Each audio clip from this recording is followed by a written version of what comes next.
So, look, the main thing to add is that AI is adding a new layer of value on top of the functionality that Cassie's seeing there. Really not just a buzzword anymore. I know everybody's been talking about it for the past couple of years at this point. And actually, I'll share a few statistics just to kind of convey that from two surveys that were just done in the past couple of months, just to kind of show its prevalence and its uptake. Quite surprising, actually. So, 79% of service organizations are now investing in AI. And that means they've either already implemented it or are actively building AI solutions and experimenting with AI solutions. So, it's mainstream now at this point for service organizations. It's not just a hype with that statistic you see there.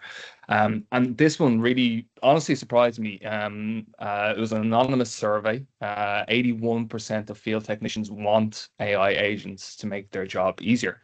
I'll be honest, it's higher than I'd have guessed. I thought there might be a little bit more skepticism, perhaps, around AI agents doing the job of the field staff out in the road. But I think a big part of that really is what they see what's happening in the office. The administration teams, managers are getting relief from all manual, repetitive jobs that they used to do before AI.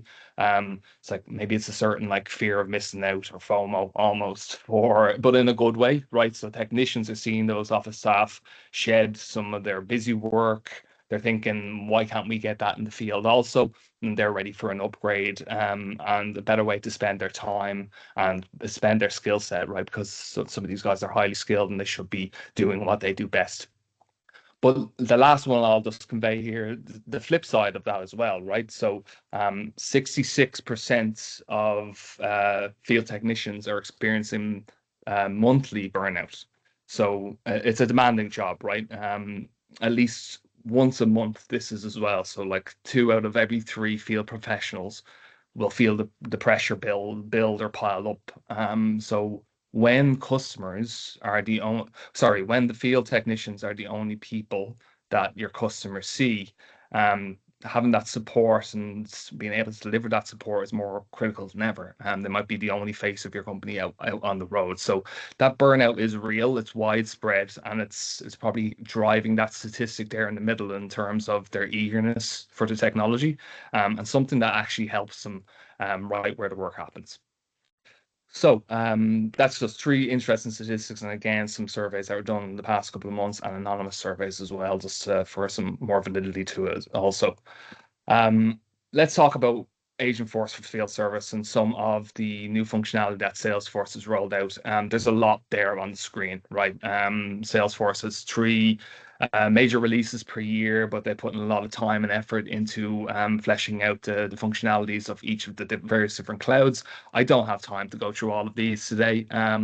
I've bolded the top 4, right? So I'll give you a quick kind of 20 seconds clip of what does that look like and what's it doing for customers. So, and again, look, if you have any questions about anything that you see on screen, anything kind of stands out as an interesting topic for you, more than happy to kind of have that chat, of course. All right, so we're going to look at the first 4. First, it's the employee agent, and see if I get that little video to start correctly. So employee agent in action, you can see here on the right-hand side, where basically the dispatcher is asking for a summary, sorry, of the scheduling issues that are coming up today. So Agentforce is looking that up and it's about to give an instant actionable summary. Finds that there's somebody out sick and that all those jobs have already been rescheduled by the agent. So it takes some of that job away from the dispatcher themselves. And then a series of various different service appointments that need attention, emergencies, unscheduled appointments that are still due, any overlaps, etc. So it's filling in the blanks, or the agent is taking on some of that responsibility, and it's just there living inside the Salesforce instance and prompting for the agent to kind of take that action. Next, I will move into, excuse me, the asset health. So in this quick one, it's probably only about 3 or 4 seconds long. I want to pay your attention to the top right of the screen so you don't miss it, right? And I hit the play button. In this particular work order and case is actually for a dishwasher. So a customer, let me see if it's playing now, apologies. It's looking at the asset itself, it's looking at the brand and type of dishwasher, and it's looking into the background and spots a likely issue before it actually fails. So it's a predicted malfunction. It gives an 85% statistic chance of a malfunction in the next 60 days. And that's machine learning and looking through trends of analysis of this very same unit that you might have hundreds of customers who own or have purchased from you, and using that data and the trends that live inside your instance based off how much are we servicing this, what problems are arising, and highlighting that to the agent or the customer service person before it actually happens. So prompts a proactive action, helping the firm itself and the customers avoid the breakdown potentially altogether. You can proactively avoid that and send somebody out, particularly if it's a valued customer and you want to make sure there's no downtime for that particular unit. Next, video 3, I will show you an external agent. And again, I'll press that little play button. So what's happening here is where Agentforce is taking a load off the dispatchers again. A customer is texting here on WhatsApp to reschedule an appointment. Kid is homesick. It's ironic because my kid is homesick as well today. So there you go. I'd probably put that into reality somehow. So the AI agent is after responding first. Sorry to hear your kid is sick. Happy to help reschedule your appointment. It's done a little bit of validation to make sure that we know exactly who this person is. So, however you might do that, maybe you need multiple points to be validated. Again, that's kind of customizable.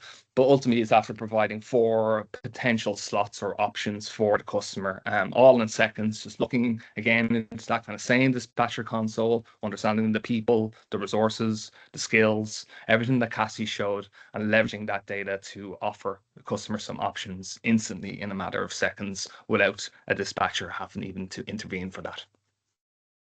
Last video, and again, it's another 20 seconds or so, not too long, but it goes back to what Cassie was showing in the Field Service mobile app just a few moments ago. And let me press the play button. So the scheduled appointments we see here on screen, like we saw just a few moments ago, one of the new functions that have just come through is looking at a pre-work brief. And hopefully I press play in that. Sorry, folks. It is playing now. I'll rewind it a second. The pre-work brief. So I've clicked into my work order, and in that overview section we saw a few moments ago with Cassie, AI is effectively summarizing everything, all the communications, everything that's important about this particular work order into 5 little bullet points here in a pre-work brief, telling them what you need to be doing, how you need to get access, some of those kind of key pieces of information, and then it starts kicking into arriving on site and the safety check there. But I might just rewind that for a couple of seconds so you can kind of see AI and how it summarizes the 5 different points for the field service technician to get it more accustomed and get a quick summary and snapshot before they get on site, so they don't have to read through too much detail. All right, so again, just 4 examples, if I was to go back a couple of slides to what we saw there as far as the various different kind of functionalities that are there for Agentforce Field Service.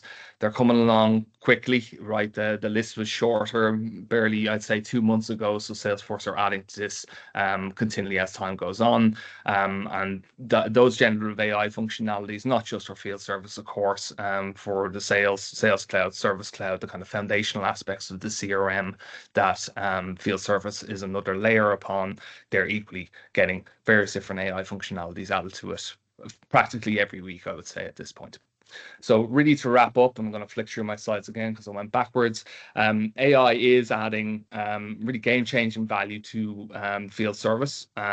It's gone back to a point that Sean made at the very beginning. It's connected, right? It's a connected services standard, whether with core field service, what Cassie was showing us, the new adaptations and the new functionality that AI is bringing. The point is connecting the office, the dispatchers with the technicians, contractors out on the road, and ultimately with your customers as well, a truly connected experience as standard using out-of-the-box field service from what Cassie was showing to us.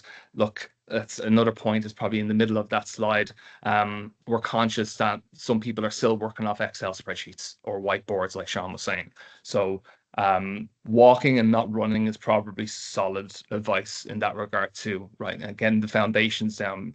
Our recommendation usually will be you're moving from Excel sheets, of course, get started with the core solution of field service, get your data model right, get your processes right, and follow some of those aspects that Cassie was showing in into the demonstration. The AI pieces are beautiful, lovely eye candy there. It's doing a lot of great things for some of our customers who are adopting that. But I see that almost as a phase two. But the important message is, I suppose, start your journey today. Get onto the platform as far as core field service goes. Start your AI journey from there, and you'll have a solid foundation for which to continue to travel upon as it continues to evolve. It really does. Every other week, or certainly every month, something new and new functionality, exciting functionality is being released. So that's my quick whistle stop tour of the AI piece.